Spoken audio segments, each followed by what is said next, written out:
Tere kena päeva! Mina olen Kalev ja räägin teile täna natuke Logstackist ja võib-olla pisut ka Siemist ja muudest sarnastest teemadest. 3 sõna enda kohta, kes mind ei ole juhuslikult enne näinud. Ma küll ei usu, et neid väga palju veel on, aga just in case. Üle 20 aasta siis selles valdkonnas toimetanud erinevates rollides läbi selle aja.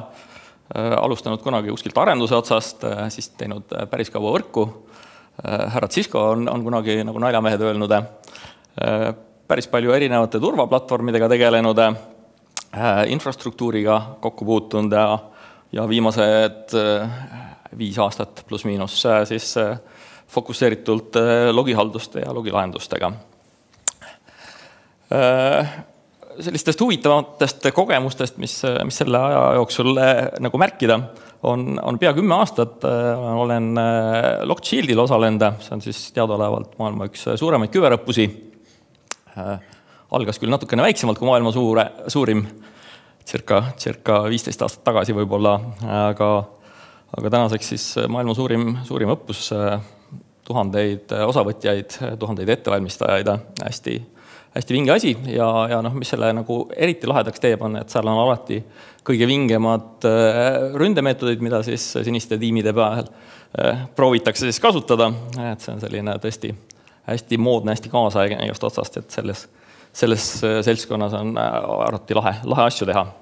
Ja see on ka tegelikult ka üks põhjus, mis mind Logstacki juurde on viinud nii-öelda ajalooliselt, et seal ka circa võib-olla 10 aastat tagasi, kus siis ka tegelesime logihalduse ja logianalüüsiga, siis seal tekkis selline lahe platvorm nagu Elasticu platvorm, mis siis tolleks hetkeks oli sellises alustavas faasis, aga väga palju lubav.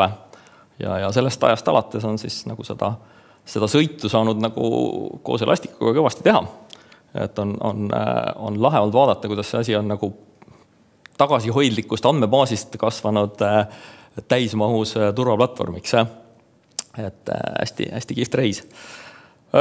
Teistest taustategemistest veel, TalTechi kübermagistreid olen natukene koolitanud sinna ja ise ka tegelikult TalTechis ja Chalmersis oma tarkust kunagi omandanud, et magistrikraad siis taustaks. Aga lähme siis tänaste teemade juurde, millest täna siis räägime. Vaatame natukene siis väljakutseid, mida siis logihaldusega püütakse lahendada, kus need valuskohad on, natukene Siemi jutu sinna ka kõrvale. Siis vaatame natukene konkreetsemalt, mis loom see Logstack on, mida me selle taga näeme või mida me mõtleme, kui me ütleme Logstack. Ja nii siis sellest, mis ta on, kui ka sellest, kuidas ta siis lõpuks kuskile üles jõuab ja kuidas ta kasutada saab. Ja paar sõna ka siis kommertspoolest ehk siis paketimajandusest hästi põgusalt.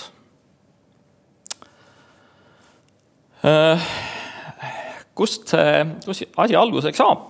Asi saab alguse tüüpiliselt sellest, et klassikalises keskkonnas on meil siis kõik logid pillapalla laiali, iga süsteem toodab neid kuhugi enda juurde tüüpiliselt.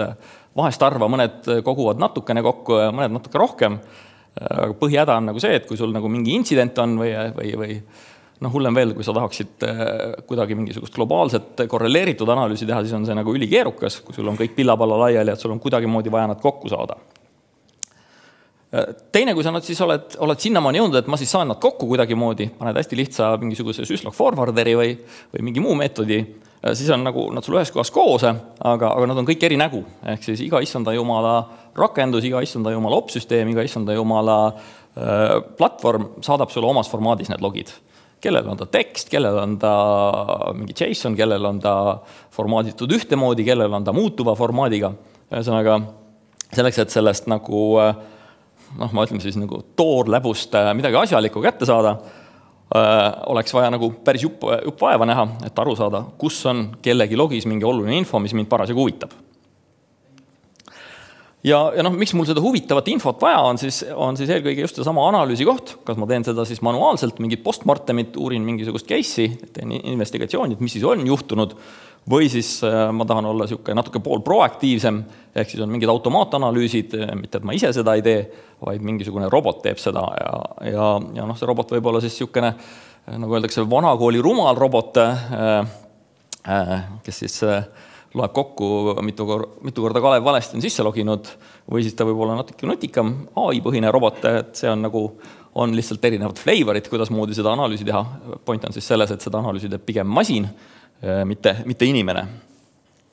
Ja sellega nagu seonduvalt on tegelikult ka tuleb välja, et logidel on mitmed erinevad tarbijad.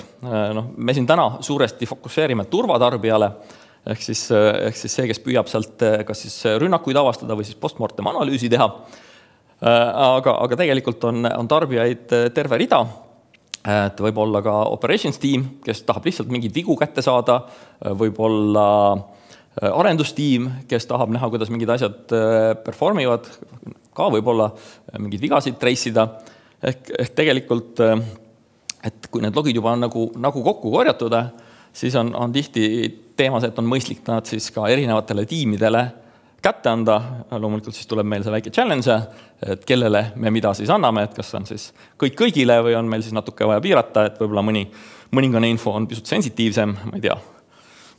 Mul siin kuskil sensitiivsemastesse valdkondadesse lähme, siis ilmselt kõike infot kõigile ei ole sobilik näidata, et võib-olla siis on hea seda infot kuidagi moodi segmenteerida ka. Maailm on täis erinevaid tööriistu ja esimene küsimus ongi, mis tüüpiliselt, kes logihaldusega nii-öelda kuskilt otsast pihta peavad hakkama, on siis esimene küsimus, et kas teha ise.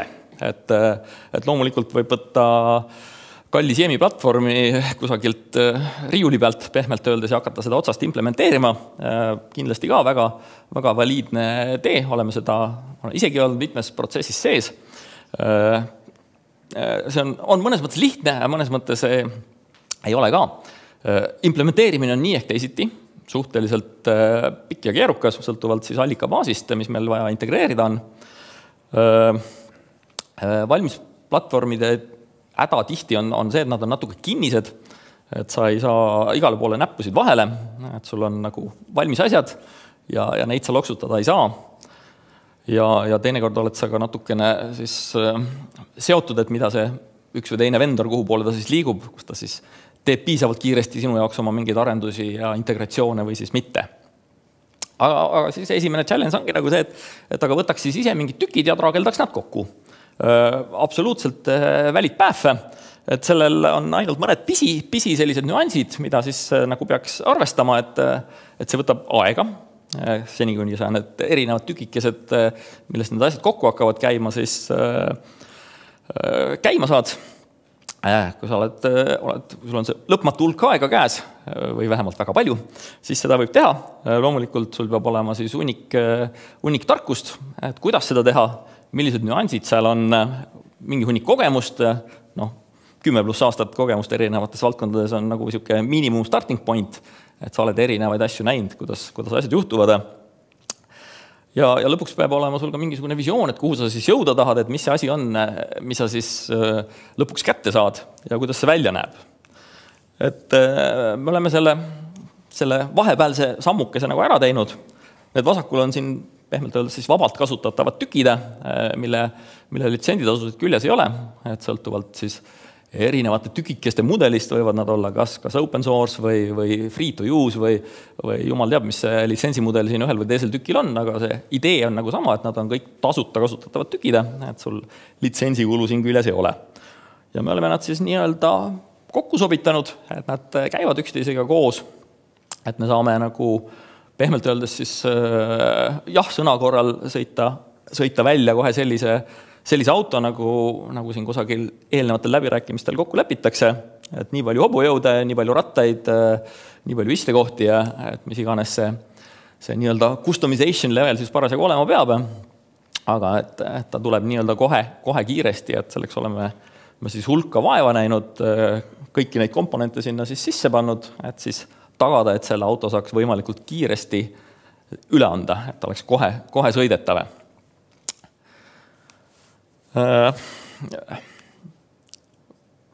Mis see Logstack siis nagu on? Laias laastus on siis see, mille eest klient maksab, on siis meie teadmiste komplekt, meie kogemused, mida me oleme siis erinevate juurutusprotsesside käigus saanud, kogunud, akumuleerinud, analüüsinud, sünteesinud paremini toimivaid mudeleid, kiiremaid juurutusi. Ja selle postulaat, mida me enam-vähem julgeme välja öelda, et 6–3 on teil toimiv lahendus olemas. Ja see variaabel seal vahel üsna tihti on tegelikult siis, kui ma istun laua taga, siis teisel pool lauda, ehk siis kui palju kliendil on aega ka panustada, sest pärast kui me jõuame juurutuse juurde, siis ilmselgelt me ei saa kõiki asju päris teha, et ka kliendi poolt tuleb ühte koma teist liigutada natukene, et sellest osast siis suuresti sõltub tegelikult, kui kiire see juurutus tegelikult olema saab. Aga see protsess koosneb siis mitmest etapist, pärast ma näitan natukene detailsemalt, aga see nii-öelda pakett on siis eelkõige analüüs, ehk siis mida me nagu tegema hakkame, mis see kliendi soov on ja mis ta teha täpsemalt tahab. Sest platvorm on suur ja lai ja erinevatel klientidel loomulikult on erinevad valupunktid, kust king kõige rohkem pigistab, ehk siis teha fokusseeritult täpselt see, mida on vaja.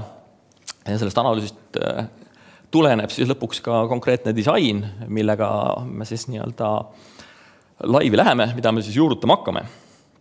Et kui see disain on paigas, siis saab loomulikult hakata seda paigaldama. Paigaldatakse, hääleldatakse ära. Kõrgkäideldav lahendus on nagu stock-featuur, et ühe nõudiga asju me ei tee põhimõtteliselt juba, et pole nagu pointi. Ja seal on siis sees kõik need vaated ja workflow'd, mida sa päeval üks kohe näha tahaksid. Ja integreeritud siis mingi hulk allikaid, nii palju kui siis alguses kokku lepitakse. Erinevates pakettides on need ka pisut erinevad. Ja alati on ka siis selles Logstackis sees, tegemist on suuresti ju teenusega, on ka siis koolitus, ehk siis kõik kasutajad oleksid ka kohe võimelised seda kasutama hakkama, saama aru, kus mingid asjad on, mida nad tegema peavad, kuidas otsida, kuidas mingeid asju kustomiseerida, täiendada, et kogu see nii-öelda tavakasutaja koolitus on ka selles Logstacki mõistes sees. Ehk reitereerides, mis ta siis on või mis ta ei ole, et tegemist on siis logihalduse teenusega, milles siis sisalduvad kõik eelpool mainitud tükikesed ja võib-olla natuke veel. Ehk siis seal on hulk erinevaid tarkvarakomponente, mis siis kõik paigaldatakse ja häälestatakse, integreeritakse teie erinevate keskkondadega, autentimiskeskkonnaga või muude keskkondadega. Ja siis, kui ta on nii-öelda püsti, siis jätkub ka tegelikult selline opereerimisfaas, kus pidevalt keskkond areneb, uueneb, et kõik see on seal sees. Ehk see nii-öelda, me püüame välja anda sellise enam-vähem kindla graafikuga reliise, et mingisuguse aja tagant tuleb uus reliis, kus siis kogu see komplekt on uuesti kokku testitud, et kõik asjad käivad koos hästi ja ei tekita ühe või teise komponendi nii-öelda eraldi uuendus ei tekitaks meile mingisuguseid probleeme. Ja loomulikult oleme me ka nagu tugiteenuseks, ehk siis kogu see teenuse kestel oleme me olemas, meile saab helistada, kirjutada, joonistada, et kas siis küsimustega, et kuidas seda teist või kolmandat asja teha või kuidas seda paremini teha, või ka siis muredega, et oi, et ma ei saa seda, ma ei oska teist, mis iganes need küsimused või teemad, et see on. Et selline tugi on pidevalt kättesaadav. Mis Logstack ei ole tegemist monitooringu lahendusega, et mõned, või ütleme, et see on inimeste loomulikult mõistetes kinni, kes milleks kasutab, aga fundamentaalselt meil ei ole käideldavusega jõudluse monitooringu lahendusega, kuigi seda võib ka selleks kasutada, aga nii-öelda fundamentaalselt me sinna väga palju ei targeteeri, et me eelkõige targeteerime siis logide ja nende analüütika peale. Aga platvorm ise loomulikult võimaldab ka käideldavuse ja jõudluse analüütikat, kui seda huvi on, siis saab kasutada, aga ta ei ole nagu selleks suunatud platvorm, ütleme siis niimoodi. Ja ta ei ole ka kuskilt otsast nagu karbitoode, et sa võtad meie käest karbi, Logstacki karp palun, ja siis ise paned selle nagu püsti ja teed seal midagi. Et seda ta ei ole ka, et on ikkagi nii-öelda võtmed kätte teenuse ja sellel on nagu nii-öelda mitu tausta, miks ta nagu nii on meil välja tulnud. Üks neist on võib-olla on siis see, et seda ressurssi tihti inimestel ei ole, et teda juurutada, et teda käigus hoida, aga teiselt poolt, kui me vaatame nagu turva aspekti, siis tihti tahetakse seda nii-öelda logikeskkonda kõigest muudest asjadest eraldi hoida, ehk siis klassikalise admini küüneviha sinna sisse ei läheks, niimoodi žargoonis öeldes, ehk siis rollide rahususe põhimõttel ei ole sinna kogu see maailm, mille kohta me logime, ei ole ligipääsu sinna, kus seda logiinfo hoitakse ja töödeldakse. Et see on natuke eraldatud maailm siis selle, tihti see nii-öelda turvatiim ei ole iseenesest nagu alati väga suur, et ka siis seda turvatiimi nii-öelda toetada, et selle keskkonna siis paremal kasutamisel ja käitlemisel.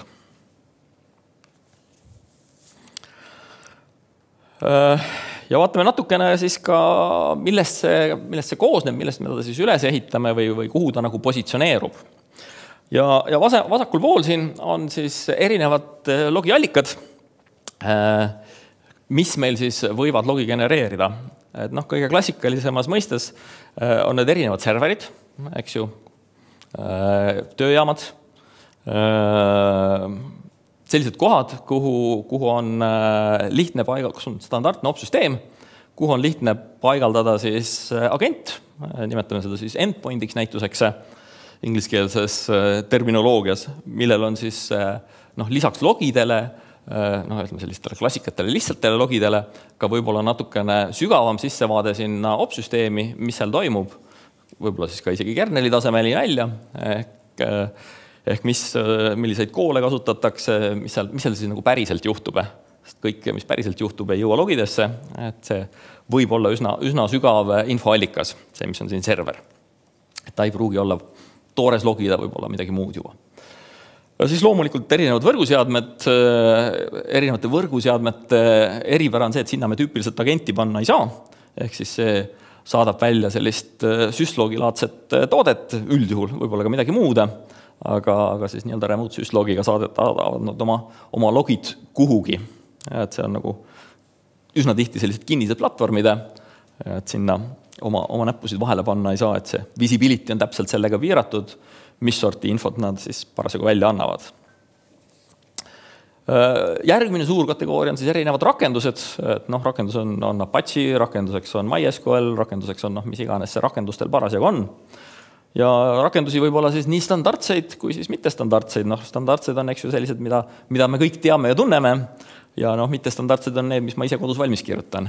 Kõige lihtsama klassifikatsiooni järgi, aga loomulikult maailm on täis, mustmiljon rakendust, igal ühel on tõenäoliselt oma logiformaate, et meie missioon on tegelikult kõik need, mis on vaja integreerida, need me sinna ära integreerime ja teostame siis vajadusel need normaliseerimised, et sellest väga unikaalsest logiformaadist kätte saada see oluline info, mis meil järgnevaks analüüsiks on oluline kätte saada.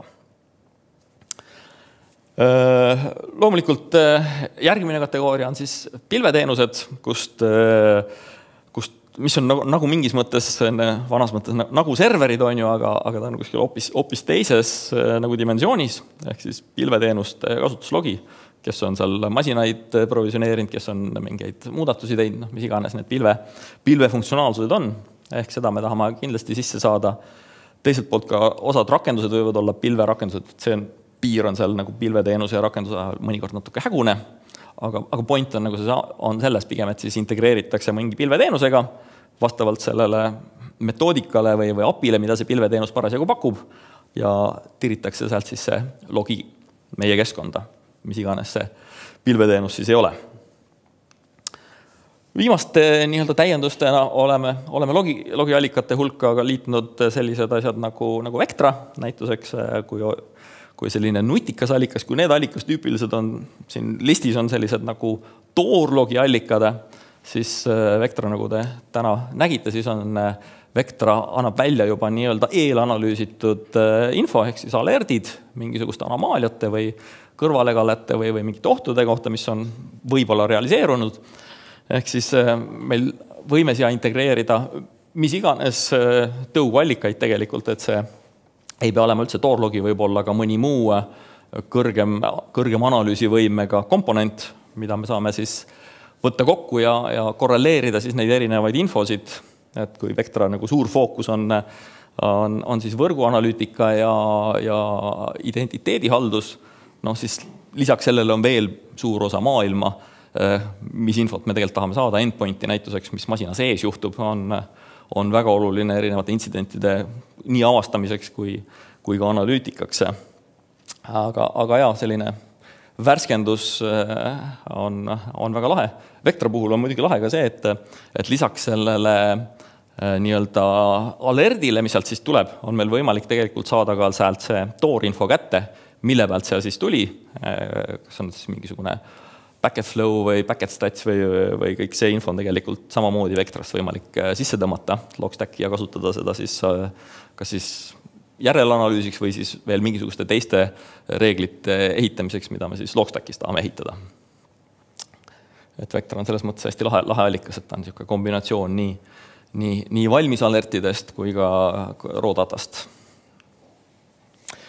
Et hetkel on siis circa 300, natuke peale siia-sinna allikatüüpi, mida siis suudetakse normaliseerida ja visualiseerida out of box'e, et seal all on siis suur osa Elastiku poolt toetatud allikaid ja Pihuga siis PyteLife'i poolt customina siis lisatud allikaid ka, nendest ma räägin natuke hiljem juurde. Ehk need erinevad logiallikad, siis me võtame nad kokku ja ütleme kõik, et nad on mingit sorti allikad, abstraktsed. Ja mida me nendega nagu teha tahame? Me tahame ta siis kuskile keskele kokku korjata, keskpõrandale, nagu võiks öelda.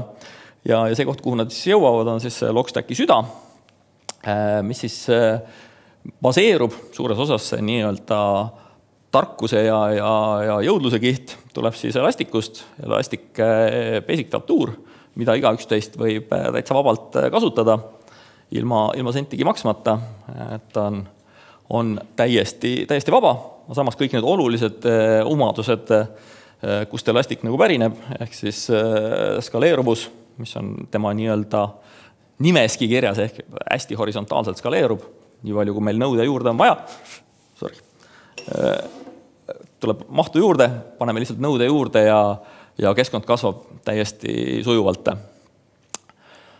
Ja sealt tuleb lisaks jõudlusele siis ka käideldavust ja kõiki muid selliseid omadusi kuni analüütikani välja, mis on siis viimase, ütleme siis 1,5 aasta jooksul äkki päris kõvasti arenenud. CM, mis alguses oli ainult nimi, et seal on siis täna 1000 erinevat reeglit, alates siis lihtsatest reeglitest, et kui juhtub see, kuni siis korrelatsioonireegliteni, et kui juhtub see, juhtub teine, juhtub kolmas, seal on vahel nii palju aega, nii palju on seoseid nende sündmuste vahel, et seal on hästi paindlik korrelatsioonimootor ja analüütikamootor tänaseks olemas.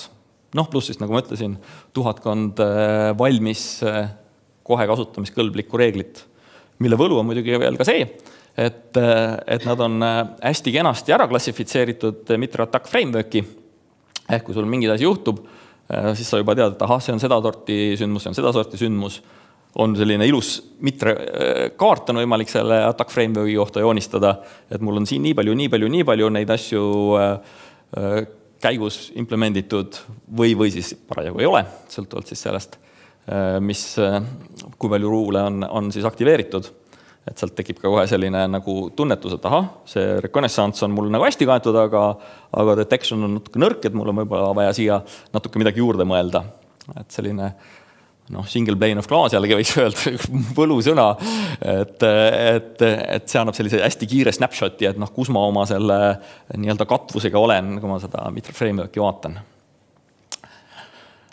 Aga selle tasuta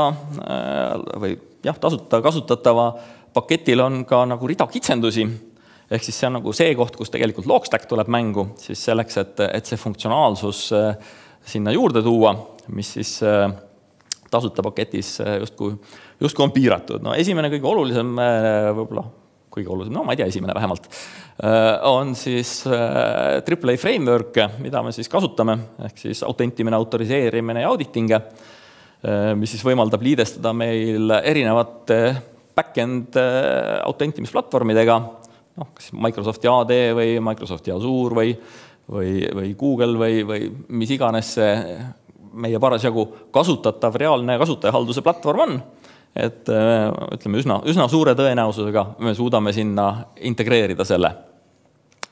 Ja see annab meile siis võimaluse seda infole ligipääsu segmenteerida, et kui meil on siis, nagu ma ütlesin, mitmed erinevad kasutajagrupid võib-olla, siis nendega seotakse harilikult sellised mõisted nagu rollid ja igal rollil on siis teatud õiguste komplekt, mida nad teha saavad, kas nad siis näevad mingisuguseid andmeid või ei näe mingeid andmeid.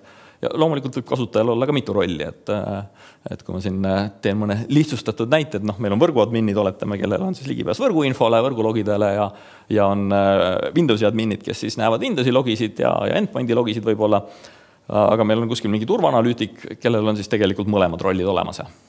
Et see õiguste süsteem on hästi paindlik ja seda saab siis siduda siis ka selle olemasoleva back-endiga, mis teil parasjagu on. Kõige tihemini Eestis me näeme Microsofti AD-d, et sellega on integratsioon kõige parem, kõige rohkem testitud ja kõige paremini teada, aga ka teised platvormid on teretulnud. Järgmine komponent siis, mis meil nii-öelda stacki elu mugavamaks teeb, on sisemine PKI infra ja kust see nagu alguse sai, oli siis eelkõige see, et Elastic algupäraselt oli igast otsast unsecure ühenduste peal. Ehk siis tavalised HTTP ühendused pöörlesid Elasticu stack'is. Lisaks Elasticu stack'ile on meil siin teisi komponente veel ja meie nii-öelda postulaat day one'ist oli see, et tegelikult kõik ühendused peavad olema turvatud, et meil kusagil vahepeal mingisugune asi kaotsi ei lähe, et see võimaldab meil olla kindel, et see info on kindlalt hoitud, samas võimaldab see meil ka nagu keskkonda hajutada vajadusel, siis kas siis erinevate suuremate või väiksemate vahemaade taha. Ja see info on ikka nii-öelda kindlalt olemas, tagatud, et just sellisel kujul, nagu ta läks, jõuab ka ta sinna kohale. Ehk siis varustada kogu stack võtmete sertifikaatidega, nüüd erinevad teenused, mis siin kõik sees on, alates siis allikast peale on siis info või logi liikumine garanteeritud, et see on kogu aeg turvatud, et seda vahepeal ei manipuleerita, et ta ei kao ära, ei muutu, ei ole nii-öelda võõrale silmale vaadeldav. Algusest siis kuni lõpliku kasutajani välja, et kõik hopid, kus ta iganes ei liigu, on ta siis turvalises SSL DLSi tunnelis. Ja selle nii-öelda sertifikaadi ja võtmemajandusega siis tegeleb sisemine PKI automaatselt, et seal ei ole endal vaja siis väga majandada. Seda sisemist PKI võib liita ka teie olemasolevasse PKI-sse, alamCA-na näiteks, ehk siis kui teil on sisemine PKI, mis siis teie infrastruktuuris serte majandab, et siis see muutub alamCA-ks ja kõik need serdid, mis me kasuta interface'i näiteks välja pakume, et siis need on kohe ka usaldatavad. Või siis allikate poolt, kes siis ühendusi tahavad luua. Et see samamoodi on siis kohe turvatud ja usaldatav. Aga võib hoida ka autonoomsena, et ei pea. Siis on järgmine selline oluline komponent selles kogu stack'is on syslogi puhverdamine, kuna kõigil klientidel on võrguseadmeid ja võrguseadmete põhiline transportkanal logide saatmiseks on syslog, siis me oleme spetsiifiliselt vaeva näinud, et tagada, et see transportkanal oleks ühelt poolt töökindel siis nagu erinevate tõrgete osas, et kas siis räägime sellest, et kui meil on mitme saidi lahendus näituseks, et kui üks sait on maas, et siis meil teise saiti see info jõuaks kohale või siis kui meil Logstackis tehakse mingisuguseid töid, et meil on küll sees, kõik asjad on dubleeritud, aga ikkagi kui sa teed teenusele restarti, siis on mingisugune hetk see teenus maas, et kõiki selliseid situatsioone nagu ära kaverdada, et see logi, mis sealt võrguseadmest ikkagi tuleb, lõpuks püütakse kinni, et ta ei kao kuhugi ära vahepeal, sõltumata sellest, mis me kas siis Logstacki sees või väljaspool, mis juhtub, seni kuni see mingisugunegi võimalus allikalt Logstacki poole on saata, siis Logstacki sees tagatakse, et see igal juhul töödeldakse ära. Et selleks on siis nii-öelda syslogi puhver komponendide. Samamoodi ei ole selles Vabalt kasutatavas Elasticu versioonis sees alerting osa on olemas küll nii-öelda rule engine, väga hea, et sa saad need nii-öelda analüütikad kõik ära teha, masin mõtleb kõik välja, aga kuhugi välja saata ei saa. Et siis sellest nagu teavitus ka kellegile postkasti, telefoni, Slacki, kuhu iganes jõuaks, siis on meil eraldi alerting engine, mis siis vastavalt reeglitele, milliste tingimuste täitumisel, millisesse teavituskanalisse erinevaid teavitusi saata. Et selline oluline komponent, et keegi istu seal, võib-olla mõnes kohas istub keegi hommikust õhtuni taga, aga pigem ei istu seal keegi hommikust õhtuni taga, et siis need erinevad osapooled siis saaksid kõik endale sobivasse kanalisse õige teavituse. Ja võib-olla natukene väiksem komponent, aga mitte vähem väärtuslik on siis backupi arhiveerimine, et nagu me siin erinevatest intsidentidest oleme kuulnud, et krüpteeritakse kogu infra ära, et siis on oluline, et meil kuskil backupis oleks midagi veel võtta. Ja mida me siis oleme sisuliselt teinud, on siis see, et seda backupi võib ajada hästi tihedaks, põhimõtteliselt kuni 15-minutilise intervalli peale, et sul on peaaegu live data on seal olemas. Võib-olla saab kiiremaks ka, ei ole väga testinud, aga point on see, et sa ei pea mitte kord päevas või 2 korda päevas või mingisuguse sellise asjaga piirduma, et sa võid hästi kiireks oma backupi tsüklit teha. Ja teine oluline komponent selles on siis see, et ta on granulaarselt taastatav, ehk siis kui Elasticu standard backup ütleb, et tee umbes kõigest sellest ja taastamine on siis ka, et kogu see snapshot tagasi, siis meie nii-öelda varundusmoodul suudab siis võtta tüki kaupa, et ma paluks sellest kuupäevast ainult näiteks tagasi saada või ma tahaksin ainult sellest indeksist tagasi saada või siis mingi kombinatsioon nendest, ehk meil ei ole vaja kogu seda suurt chunki, mis meil võib-olla oleks päevane backup 30 tera on ju, vaid me võtame sealt ainult 20 meksi ühe konkreetse indeksi või 20 gigsi. Et ka see taastamise protsess on nagu mõistlik, et sa saad tagasi just selle, mis sul on parasjagu vaja. Mitte, loomulikult võid kõik ka võtta, et seda ei saa keegi keerata, aga tihti nagu on see nagu aega nõudev, et kui see mahud on suured, siis on see nagu väärtus. Ja nagu eelnevalt mainitud oli, siis kasutajakoolitus on alati siis Logstacki osa, et see on nagu see koht, kus on iseenesest Logstacki fookus, on see niisugune helesinine osa. Loomulikult ka kõrgkäideldavus on oluline komponent, nagu ma juba mainisin, et siis kõik need erinevad teenused, mis siin sees on, et siin on ainult olulisem osa neist toodud, tegelikult on teenuseid veel Stackis, aga kõik olulised teenused on kas siis mitmes eksemplaris või siis nii-öelda monitooritud, taaskäivitatud, mis iganes, et meil on nagu pidevalt kõik teenused püsti, et meil ei ole seda, et mingi teenus suri ära, ma ei tea, las olla. Et ka miks me oleme nagu dubleerinud nii palju on nagu see, et me saame siis seda nii-öelda korralist hooldust või mis iganes tõrkeotsingut teha siis, kui süsteem töötab, et meil on nagu sellist paindlikkust ühte või teist teenuse mingit alamkomponenti kinni panna, kui meil on teenusest 2, 3 või 4 instantsi, eks ju, siis ühe kinnipanek ei mõjuta Stacki tööd mingit pidi, sest flow'd jooksevad ülejäänud teenuse osutajatele ringi. Et siin on nagu paistab, et 10 teenust, instantsi on tegelikult oluliselt rohkem. Et seal on nagu kõva fookuse. Teine selline nii-öelda Logstacki üks põhilisi motivaatoreid on kiire paigaldus, ehk siis kui see nii-öelda eelanalüüsi osa saab läbi, ehk mida tahetakse saada, kuhu poole liikuda, et siis sellest hetkest nagu see paigaldus ise nii Stacki kui ka allikate integratsiooni osa käib hästi kiiresti, et sinna me oleme pannud ka kõvasti effortit ja automatiseerinud seda kõvasti, et see põhimõtteliselt Stack võib päevaga püsti joosta, kui on hästi allikad ette valmistatud, järgneva poole tunniga on 10 allikat küljes, et kogu see osa, et eriti kui neid allikaid on palju, siis seal selline massintegratsioon hästi kiiresti käiks.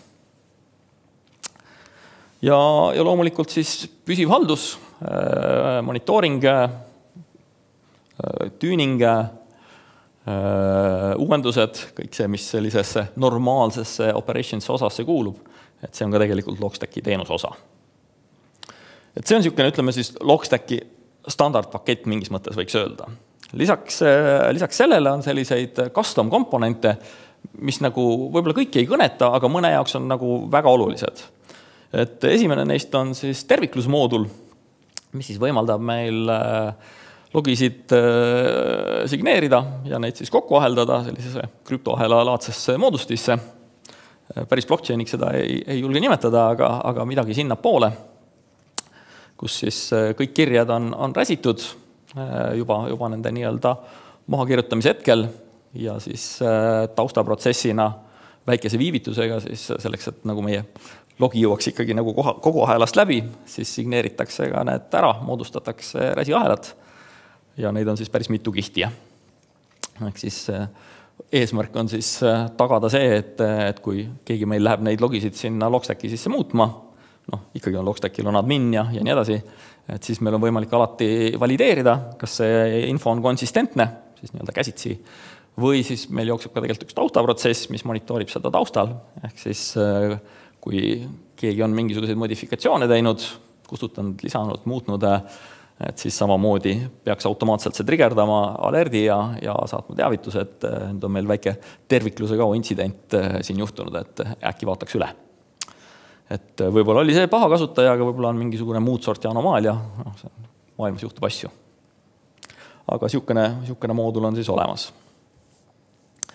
Teine selline, nimetame seda mooduliks või lahendusomadus on see, et me saame siis ehitada kõrgkäideldava mitmesaidi lahenduse, ehk siis meil on üks sait, kus on üks Logstack, töötab autonoomselt, meil on teine sait, kus meil on teine Logstack, töötab autonoomselt, allikad saadavad mõlemale poole oma logisid ja need Logstackid siis omavahel ka süngivad selleks, et olla kindlad, et mõlemal pool on kogu info olemas. Ehk siis, kui meil ühel pool üks sait sureb näituseks ära mingisugusel, mis iganes põhjusel, võrk läks katki, vool läks ära, jumal teab misse, siis kogu data on meil teisel pool olemas. Nüüd, kui see esimene sait tuleb meil uuesti tagasi, siis süngitakse see puuduv data sinna esimesse saiti olemas. Nii et peale väikest süngiperioodi on kogu info jällegi mõlemas saidis olemas. Et see põhimõtteliselt on nad reaalajas võiks öelda, et on süngis, kui kõik toimib, kui mõni sait ära kaob, siis loomulikult kaob seal see reaalaja sünk ära.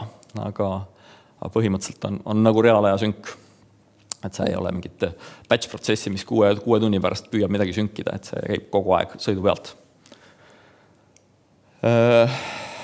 Et siis saab sellist kahe saidi lahendust ehitada, kellel on sellist eriti kõrget käideldavust vaja. Ükskõik kumba võib vaadata, mõlemas on sama data. Et selles mõttes ei ole vahet. Ja see on kõik täis automaatne, loomulikult sa ise mitte midagi tegema ei pea.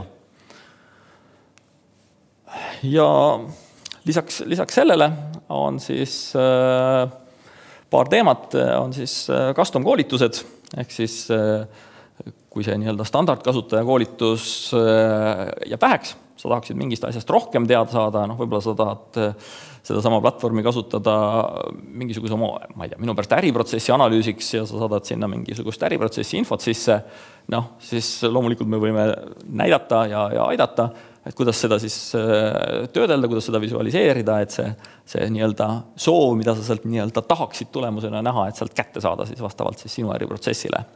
Et see võib olla selline custom koolituse. Ja loomulikult, mida me omajagu teeme, on siis custom allikad, ehk siis ma arvan, et kõigil meil on mõni kodukootud rakendus või siis mõni eksootiline rakendus, mille maailmas on 10 kasutajat, ilmselgelt Elastic sellele ei hakka normaliseerimist tegema, aga meie teeme hea meelega. Siin kõige lõbusam näide on meie Eesti oma XT, mida ükski maailma vendor tõenäoliselt ei taha logida või nii-öelda seda logianalüüsi teha. Meil on selle nii-öelda konnektor olemas ja me teame päris hästi, kuidas seda närida. Aga see list on loomulikult pikem ja see nii-öelda täiendab pidevalt vastavalt siis meie klientide soovidele, et mis iganes see allikas siis ei ole, mida nad analüüsida tahaks. Et suure tõenäosusega kas kiirema või natuke pikema arendusprotsessi käigus suudame me selle lahti ammustada ja ära normaliseerida. Ehk siis vabandan natuke, et siin on pisikene, kiri on võib-olla pisikene, ma ei tea, kas tagumisse ritta paistab, aga ma siis püüan kergelt kommenteerida, et kust see nii-öelda siis lisaväärtus tuleb, et mõni ütleb, et no aga Elastic on ju kõigile kasutatav. Fine, on küll. Ehk mis siis juurde tuleb, on siis rida meie poolt lisatud mooduleid, eelkõige siis AAA moodul, autentimine, autoriseerimine, auditing, ehk sul on võimalik paindlikult jagada, kes mida näeb, jäljed jäävad maha, kes kus käis, mida tegi. Analüütika alerting osa, ehk siis saata erinevatesse kanalitesse teavitusi. Backupi paindlikkus, backupi saab teha mitmesse erinevasse meediasse, võib saata failisüsteemi, võib saata S3, see, mis kellelgi parasjagu võimekus või soov on. Et ma ise olen natuke seda S3 usku rohkem, aga no, failisüsteem on ka optsioon, nii et sobivad mõlemad. Tervikluse moodul, need, kellel on oluline, et see logide sisu ei oleks muutunud, et nad oleks kustutatud, lisatud, et on mõned kohad, kus see on oluline nende jaoks siis. Ja suur osa on siis sellist orkestratsiooni või haldustööristakasti, mis siis aitab meil seda kiiresti provisioneerida ja efektiivselt hallata. Et neid kliente on meil nagu päris omajagu juba, et seal enam kõiki asju käsitsi ammu ei jõuaks. Teine valdkond, kus me oleme natuke juurde teinud, on siis logide kogumise valdkond, et kui nagu Elastic ise pakub suurepärase komplekti kogumistoolseti, mis on siis erinevad beatside, on nad siis FileBeatid failide logimiseks või WinLogBeat Windowsi logide sissevõtmiseks või siis AuditBeat Linuxi spetsiifikate kohta või siis võrguliikluseks PacketBeat või ühesõnaga erinevaid beate on siis päris palju Elasticul. Siis lisaks neile oleme leidnud, et on mõned use case'id, mis vajaksid ka lahendamist, aga milleks nagu kohe ready to use toolset ei ole. Üks neist on siis sellised ma ütlen, tagurpidi beatsid või, eesti keeles oleks võib-olla hea öelda, et kui muidu on beat selline, siis kes pushib oma info, siis mõnikord me ei taha võib-olla eksponeerida seda Logstacki kuhugi maailmale, näiteks kui meil on pilveteenused, on ju, et siis see on võib-olla pillapalla laiali, et me ei jõua iialgi nagu neid IP-sid trackida, kust see ühendus tulla võib, et siis meile võib-olla see push-meetod ei sobi, me tahaks logid ikkagi kätte saada, et siis meil on olemas ka nii-öelda pööratud, ehk siis nii-öelda pullitav meetod, et kasutab tegelikult seda sama beatsi, aga meil on seal nii-öelda vahekiht, mis siis teeb seda tagurpidi, ehk siis Logstack käib piltlikult öeldes küsimas, et anna mulle nüüd värsket datat. Ja sellest on siis sisuliselt 2 versiooni. Üks on siis nii-öelda beatsi-põhine versioon, ehk meil jääb alles kogu beatside funktsionaalsuse, mis siis tagavad, et logid oleksid alati konsistentsed, et kõik jõuaks alati kohale, haila-vaila, kogu see mambo-jambo. Aga juhul, kui see platvorm ei võimalda mingil põhjusel beatsi panna, ma ei tea, on mingisugune suletud platvorm või siis ei tohi sinna midagi panna, et vendor on öelnud, et et siin kahjuks ei tohi mitte ühtegi asja panna, et see on, ma ei tea, mingi OT super lahendus, et et siis on teine võimalus SSA-põhine, kui logifailid on kuskil olemas, siis üle SSA on meil nende kogumiseks on ka meetod olemas, valmis toolset oma asjadega. Ja siis nagu enne juba mainitud syslogi garanteeritud kogumiseks või nii-öelda kõrgkäideldavaks kogumiseks on siis ka lisa lahenduse osa või lisamoodul.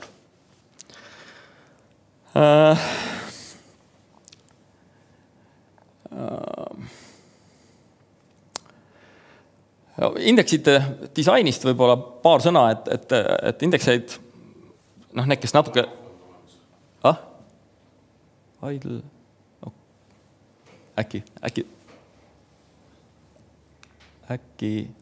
äkki ei lähe turn off'i.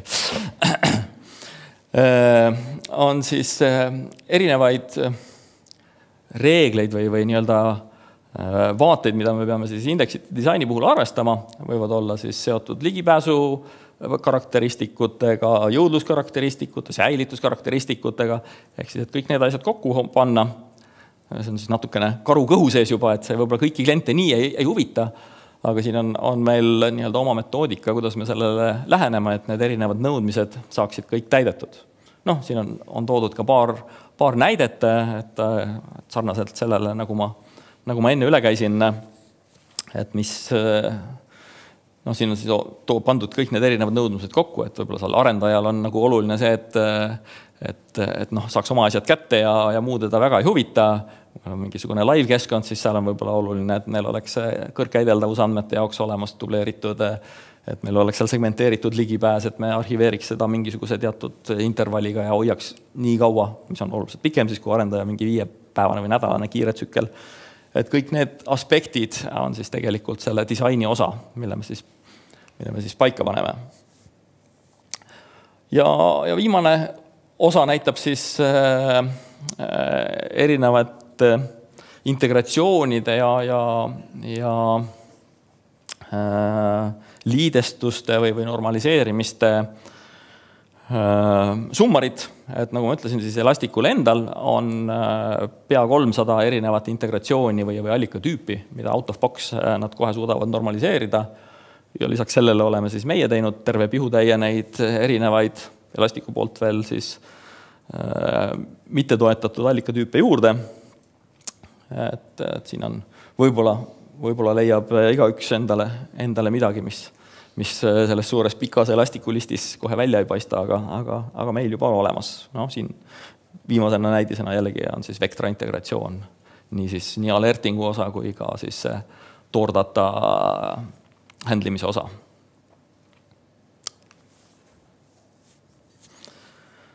Nii, paar sõnaga juurutamisest, et nagu ma ütlesin, siis me oleme selle hästi ära nii-öelda formaliseerinud selle protsessi, et ta on kindla mustriga jookseb, seal jookseb meil projektijuht jookseb kaasa, ütleme, nüüd teeme seda, et ta on nagu hästi selgelt ära segmenteeritud, et on teada, kes kuna mida teeb. Aga ma annan sellise hästi high level vaate ja see kõik algab selliste töötubadega, kus siis pannakse see lähteülesanne võimalikult täpselt paika, et mida me tahame seal teha, mida me tahame koguda, kaua me tahame hoida, millised on ligipääsud ja nii edasi, et seal on paar sellist töötuba, kus siis see nii-öelda algülesanne ära täpsustatakse ja sealt me saame siis hakata edasi liikuma ja esimene samm edasi liikumises on tegelikult allikate analüüs. Ehk siis see on tüüpiliselt see info, mida klient teab, meie ei tea, mis tal on. Ehk siis meil on selline suurepärane tabel, kuhu siis pannakse allikad kirja, mis sorti allikas on. See on Apache veebiserver, on ju umbes versioon selline. See toodab päevas meile 30 gigalogi, seal on sees umbes 13 miljonit kirjet. No, midagi sellist sorti, et me saame nagu aru, et see on selline asi ja seda on umbes nii palju. Ja siis kõigi allikate kohta tekib selline tabel, kui see tabel on koose, siis me saame minna järgmisse faasi, ehk siis analüüsifaas ja disainifaas, kus me siis paneme kokku selle töötobades saadud info, ehk mida me tahame saada selle konkreetse keskkonna allikate infoga, ehk siis mis meil olemas on, ehk sellest siis kokku panduna tõpuks tekib siis meie poolt konkreetne disain, sellele ülesande püstitusele saame me teha sellise konkreetse lahenduse. Ja kui see on olemas, siis saab tegelikult taustal juba hakata ligipääsusid looma, et mingisugustele keskkondadele ligipääseks, mingisugused VPN-id või mis iganes parasjagu ligipääsuks vaja on, või mingisugused kasutajakontod või jumal teab. Ja selleks hetkeks me saame ka konkreetset serverit ära luua, sest selle nii-öelda analüüsi ja disaini tulemus ütleb, et meil on vaja 6 serverit, neil peab olema igal ühel 4 prose ja 38 giga mälu või mis iganes see spek on, 16 teraketast on ju ja nii edasi. Ühesõnaga, selleks analüüsifaasi lõpuks tekib meil pilt, mihukene see keskkond siis olema hakkab. Lähtuvalt siis kõigist neist eelnevatest infot. Ja siis on nagu tüüpiliselt kliendi käes see pall, et need masinad siis ära provisioneerida. On nad siis rauast masinad, on nad siis virtukad. Meie jaoks suurt vahet ei ole, et sobib nii see kui teine. Ja selleks hetkeks, kui need serverid on loodud, siis saab alustada loomulikult Logstacki paigaldusega. Et see on siis puhtalt meie rida. Ja kui Logstackis on püsti, et siis me saame hakata allikaid integreerima, et see on siis tüüpiliselt koos teiega alati. Et esimesed N allikad teeme siis koos, seda tüüpi allikad teeme niimoodi, seda tüüpi allikad teeme niimoodi, seda teeme niimoodi. et koos jookseme selle läbi, on ju, ja selle tulemusena on teil nii-öelda siis taaskasutatav, et kui me oleme ühe Linuxi serveri piltlikult ära teinud, siis te võite ülejäänud 98 Linuxi serverit ära panna või Windowsi server ära tehtud, siis järgmised 230 võib nii-öelda nipsust lasta. Et sellised nagu nii-öelda esimesed integratsioonid, esimesed allikad teeme siis koos ja siis sealt edasi on siis nii nagu kokku lepitakse, et kas siis meie jätkame või siis tüüpiliselt klient seda copy-paste'i oskab teha, et see on nagu suhteliselt lihtne, et tegelikult tuleb sealt meie poolt ka toolset, kuidas seda copy-paste'i teha, et on Ansible toolset, mis jookseb nii Linuxi maailmas kui Windowsi maailmas, mida siis võib kasutada, ei pea kasutama. Et see on nagu sellel hetkel teile vabalt tarbitav. Et siis nii-öelda sellist mass scale-out integratsiooni teha. Ja kui meil allikad on juba olemas, mingisuguse data jookseb meil juba sisse, siis me saame hakata järgmiste sammudega edasi liikuma. Et saame ehitada dashboard'e, vaadata, kuidas alerting töötab, kas kõik soovitud asjad on nii, nagu vaja on, kas õiged inimesed saavad õigetel tingimustel meile. Et selline nii-öelda peen-tüüning. Ja kui see peen-tüüning on ka enam-vähem olemas, et nagu pildid on ja alertid juba ka enam-vähem, et siis on nagu see koht, kus tuleb ära teha koolitus, et siis kasutajad ka on nüüd, nagu data on sees, vaated on olemas, et saab kasutajad peale lasta, et nad siis ka seda oskaksid kasutada, et siis see koht on see, kus tuleb kasutaja koolitus. Ja peale seda sisuliselt on selline käitlusfaas, opereerimisfaas, kus me siis arendame, täiendame, muudame, mis iganes seal siis ei ole, et see on niisugune running, aga see on niisugune, see esimene ots on selline nii-öelda, nimetame siis selliseks kickstartiks, et saada kiiresti liikuma. Ja nagu me siis ise ütleme, et see võtab 2–3 selle protsessi läbimine. Et loomulikult sõltub teie panusest natukene, et nagu siin näha on, et siin on natukene on vaja kliendil teha ja pisut on vaja meil koos ka teha asju, et on selline ühiseffort ühise helge tuleviku nimel.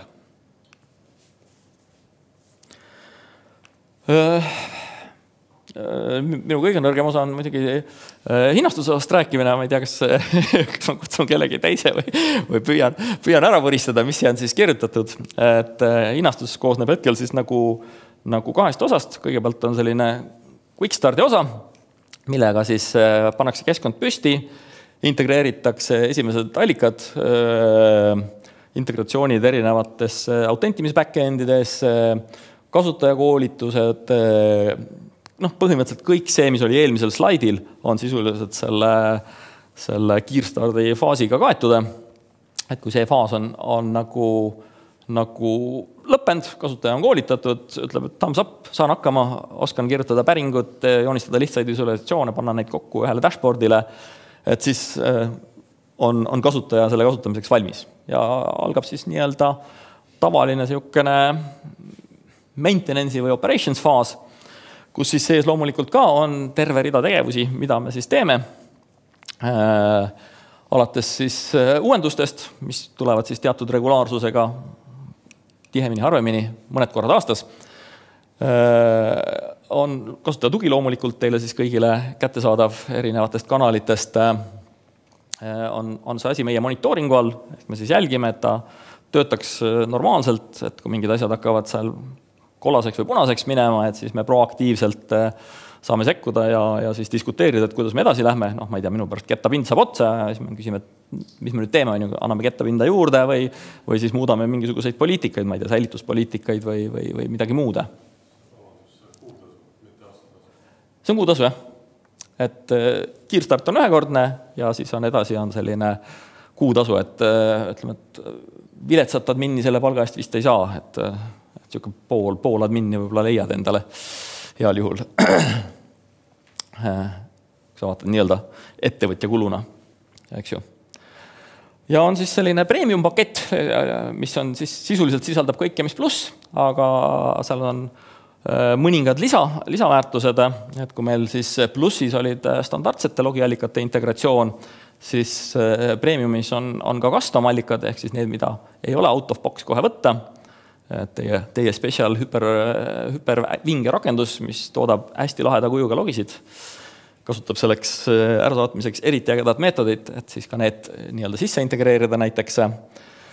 Siis on selliseid päris igapäevaseid haldustegevusi on samamoodi siis selles paketis, mis plussis ei ole paraku sees, et seal on ainult selline igakuine ülevaatus, vaatame üle, et keskkond on enam-vähem nii ja nii, on ju, aga ma ei tea, teie admin võiksin võib-olla veel midagi silitada, paitada, mis iganes siis sealt silma jääb.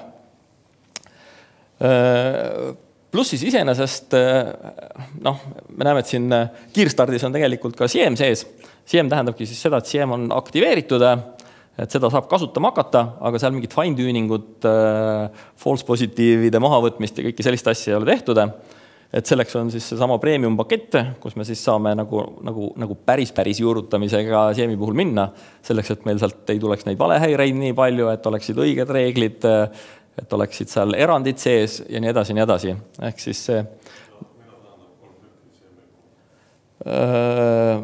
see tähendab, et 3 esimest reeglit, mis iganes sa nii-öelda valid sellesse nii-öelda setti, ma ei tea, sellest 1000 listist on ju, siis need me tüünime ära, vaatame ära, et need toimivad ilusti, aga see ülejäänud 997 tükki piltlikult öeldes on siis.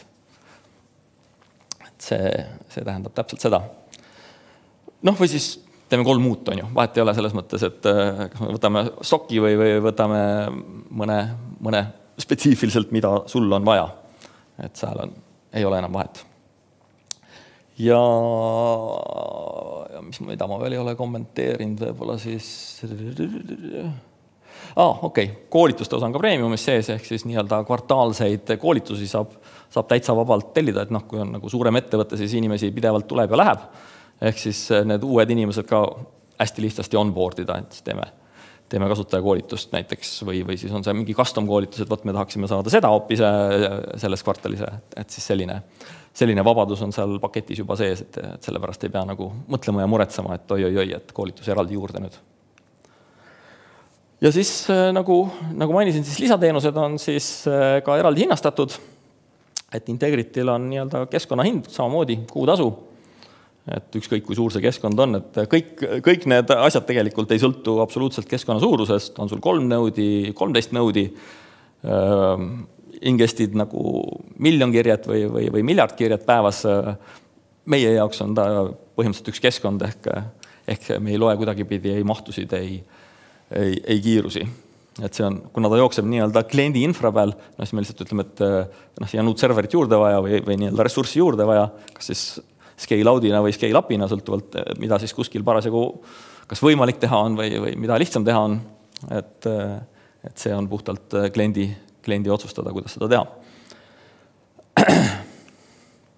Ja samamoodi on siis see dual site on siis ka spetsiifiliselt hinnastatud. Kõigepealt on ta nii-öelda häälestustasu või ülesseadmistasu ja siis on selline püsiv kuutasu ka, et siis tagada tema värskendused ja kaasaegsuse ja tugi ja kõik muud teenused, mis on samasugused.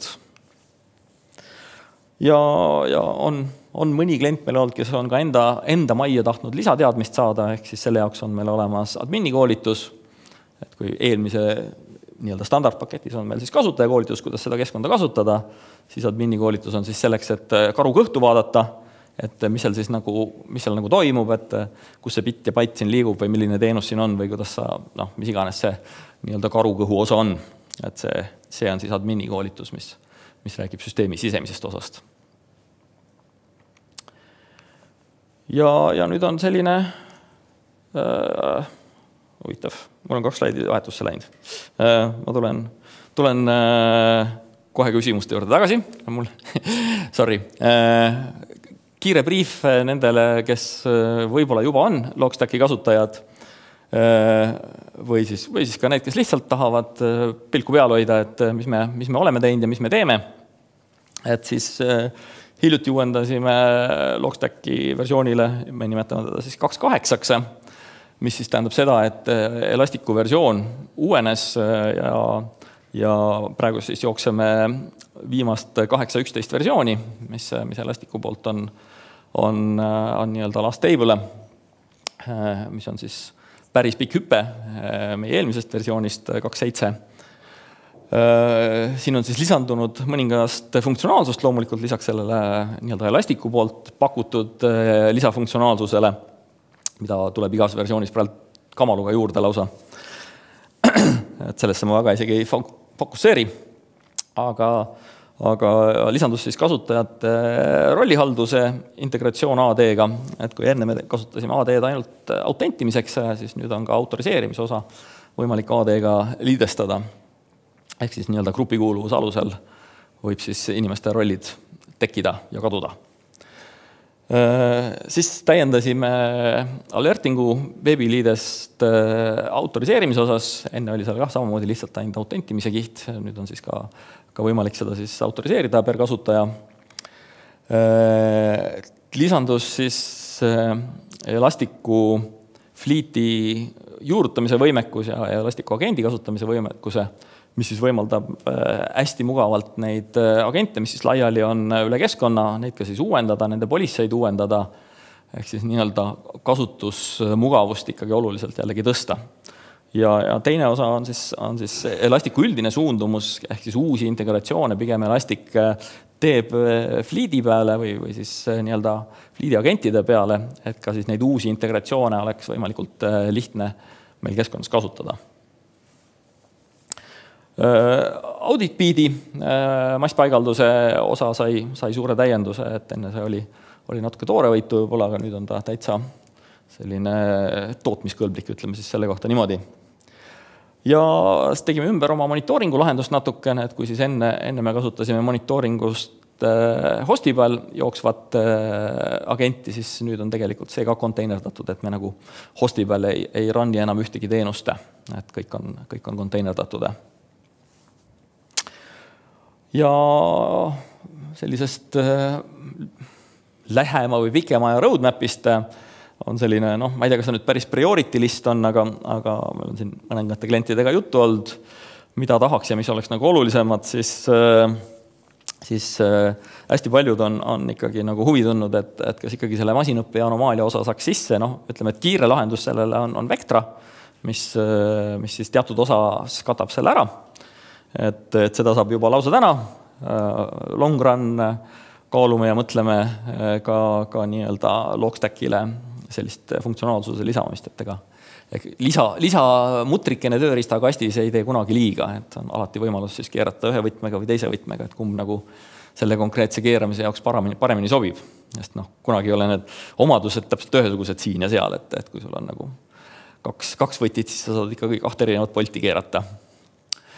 Samamoodi mõtleme siis Soari integratsioonide peale, et oleme selliseid esimesi katsetusi teinud ja näeme, et see on täitsa perspektiivne suund, samamoodi klientide poolt selline, vähemalt osade klientide poolt selline kuum suund, ehk siis saada see nii-öelda tagasisidestuskanal, et siis selle alerdi pealt robot ise juba teeks midagi, paneks siis kasutajakonto kinni või blokeeriks ta võrguühenduse ära või mis iganes see aktiviteet siis parasjagu ei ole.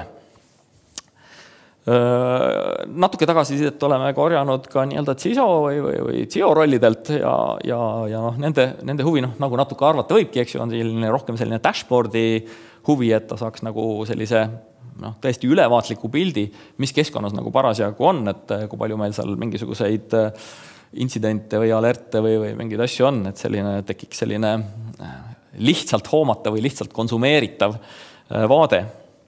Et selles vallas töötame ja kliendi tagasiside on ka öeldud, et kasutajajuhend võiks ka natuke parem olla, et ilmselt püüame ka seda teha. Natuke siis ilusamaks ja paremaks. Lisaks on siis küll veel üsna toores, aga nii-öelda mõttekohana, kuna kogu maailm sinna Kubernetese maailma suundub, siis mõtleme vähemalt selle nii-öelda Kubernetese põhise deployment jaoks, et hetkel ei kasutame Kubernetest orkestratsiooniks. Vot. Ja nüüd ma siis peaks selle eelviimase slaidi saada huvitav, kuidas ma selle saan. Lasta olla, aga kas kellelgi on küsimusi Kalevile? Ma just. Aga palun. Kiiresti tahan mitu küsimust küsida. Nii. Palun. Nii, kõigepealt see, et mis asi on see Elastic, mis ta on ja mis ta teeb? Okei. Elastic on firma. Niisugune firma on nagu Elasticsearch, lühidalt siis Elastic. tema algupära, kus ta nagu välja tuli ta välja 3 komponendiga, hästi skaleeruv NoSQL andmebaas, ehk siis see on siis Elasticsearchi andmebaas, mille 3 kõige olulisemat omadust on horisontaalne skaleeruvus, ehk sa saad teda venitada laiali. Ta on struktuurivaba andmebaas, ehk siis NoSQL andmebaas, sa võid sinna mida iganes sisse panna ja see kõik on otsitav, ehk siis nii-öelda täisteksti otsinguna, tokeni otsinguna, erinevate nii-öelda otsingumeetoditega, ehk siis ma natuke spekuleerin, aga minu arust üks maailma parimaid otsingumootoreid, backendi mõttes, et ta ei ole nagu Google, kes annab sulle selle otsinguakna, vaid see, kuidas see päriselt toimub. Eks sest tulid välja siis selle mootoriga ja selle mootori üks selline disaini printsiip oli API first, ehk siis nii-öelda põhimõtteliselt kogu konf, kõik häälestused, kogu suhtlus, kõik käib APIs. Data jookseb sisse APIs, välja jookseb APIs, ehk siis kõik on nii-öelda API-põhine lähenemine, ehk need 3 sellist omadust on nende sellise tähelennu taga võib-olla, et nad on väga hea otsingumootor, mida on väga hea kasutada ja väga hea skaleerida. Järgmine küsimus järeldub eelmisest, et ilmselt siis kõigist nendest logidest tehakse kopid sinna Elasticu andmebaasi, need korjatakse kokku ja tuuakse ühte kasti kokku. Jah, täpselt nii, et siin eelnev oli kogumise osa, protsessimise osa, normaliseerimise osa ja päeva lõpuks nad salvestatakse siis selle Elasticu baasi ja salvestatakse siis tegelikult meie lahenduses tüüpiliselt niimoodi, et on normaliseeritud kujul ja on ka toorlogina. Ehk mõlemad sorti info on tegelikult sees. Nii, logid tavaliselt on tekstifailid failisüsteemis, aga meil on mõned süsteemid, mis teevad oma andmebaasidesse näiteks logivad. On seal Oracle andmebaasid, MS SQL-i andmebaasid, veel mingid baasid. Kas sealt ka korjatakse logisid? Siin on põhimõtteliselt 2 lähenemist. Ma nägin siis mõlemad ära, meil väga hirmsasti aeg ei vitsita veel. Ehk siis on nii-öelda lihtne võimalus, mida ma siis ütlen, et lihtne siis kliendi otsast vaadates. Ehk meil on olemas konnektor erinevatesse baasidesse ja siis me käime ja korjame. Näituseks seda suurepärast XT logi, samamoodi hoitakse baasis on ju tegelikult päeva lõpus, ehk siis sealt baasist võib seda lugeda. Sellel on plussid ja miinused, ehk siis üldine Logstacki ja Elasticu logikorje kontsept on push. Ehk see on nagu natukene jällegi pööratud, ehk me siis nii-öelda käime seda sealt pollamas. Et see on nagu esimene asi, ja teine asi on siis nagu turvaaspekt, ehk siis kas sa nagu tahad teha veel ühe konto, mida siis keegi kasutab, kas sa suudad nagu selle konto õigused seal baasi sees täpselt õigeks panna, et ma saan ainult logidele ligi ja mujal ei saa ligi, ehk seal on hulnik neid küsimusi, mis on võib-olla sellised nagu huvitavad küsimused. Teiselt poolt teine lähenemine, siis, mida me oleme mõnikord pakkunud kliendile, on siis see, et ta tegelikult teeb selle mikromuffi ise, mis sealt baasist kirjutab selle asja faili ja siis me korjame ta nagu standardse faililogina edasi. Et põhimõtteliselt saab mõlemat moodi teha, arvestades siis nüüd kaaludes neid plusse ja miinuseid iga konkreetse use case'i puhul. Et saab nii ja naa. Põhimõtteliselt saab. Jah. Aga siis selline küsimus, et võib-olla me teatud logisid ei taha säilitada hästi kaua. Meil on mingid nõuded, et säilitada teatud aja jooksul ja kauem mitte. Ja see on konkreetse logi pihta käib see. Et selline funktsionaalsus on olemas sees või? Jah. Seal samas, kus ma rääkisin lahenduse disainist, et seal tegelikult ma arvan, et see käis ka pisut läbi, on siis nii-öelda säilitusperiood, on samamoodi üks neist parameetritest, mis selle logikorja juures kaasas käib. Ehk siis me võime öelda, et võt selle rakenduse logisid näiteks tahame hoida spetsiifiliselt nädal aega, mis iganes, ja nädal aja pärast nad lastakse õhku. Et see on kõik nii-öelda poliitikatega seadistatav. Aitäh. Ja et kui me räägime turvalogidest, siis tulevad mänguga kohe thread feed'id ja Elastic oma thread feed'idega vist on premium või oli platinum paketis. Et kas te olete ise arendanud mingisuguse thread feed'i asja sinna juurde, et mis näiteks midagi küsida ja korreleerida? See on jah, lahe küsimuse, sest alguses olid natuke aega tagasi olid Threadfeedid oli selles nii-öelda tasuta kasutatavas osas. Seetõttu me ei ole siin ausalt öeldes jõudnud väga veel panustada. Ehk siis praegu ma pean ütlema jah, et see funktsionaalsus nagu ei ole hästi kasutatav, jah. Aga peab mõtlema, mis sellega teha, jah. Et see on nagu suhteliselt hiljutine muudatus, kuna nad selle ära muutsid. Aitäh! Okei, aga aitäh sulle, Kalev! Aitäh teile kõigile!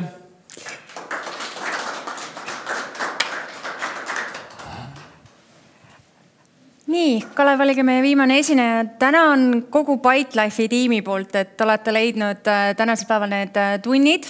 Loodan, et antud üritus on olnud teile kasulik. Olete saanud uusi mõtteid, uut infot. Hea meelega kohtun teiega erinevates demodes. Aktiivselt kutsun teid üles katsetama, proovima neid lahendusi oma keskkondades. Siin juures soovin teile kõigile ilusat kevadet. Aitäh ja kohtume uuesti!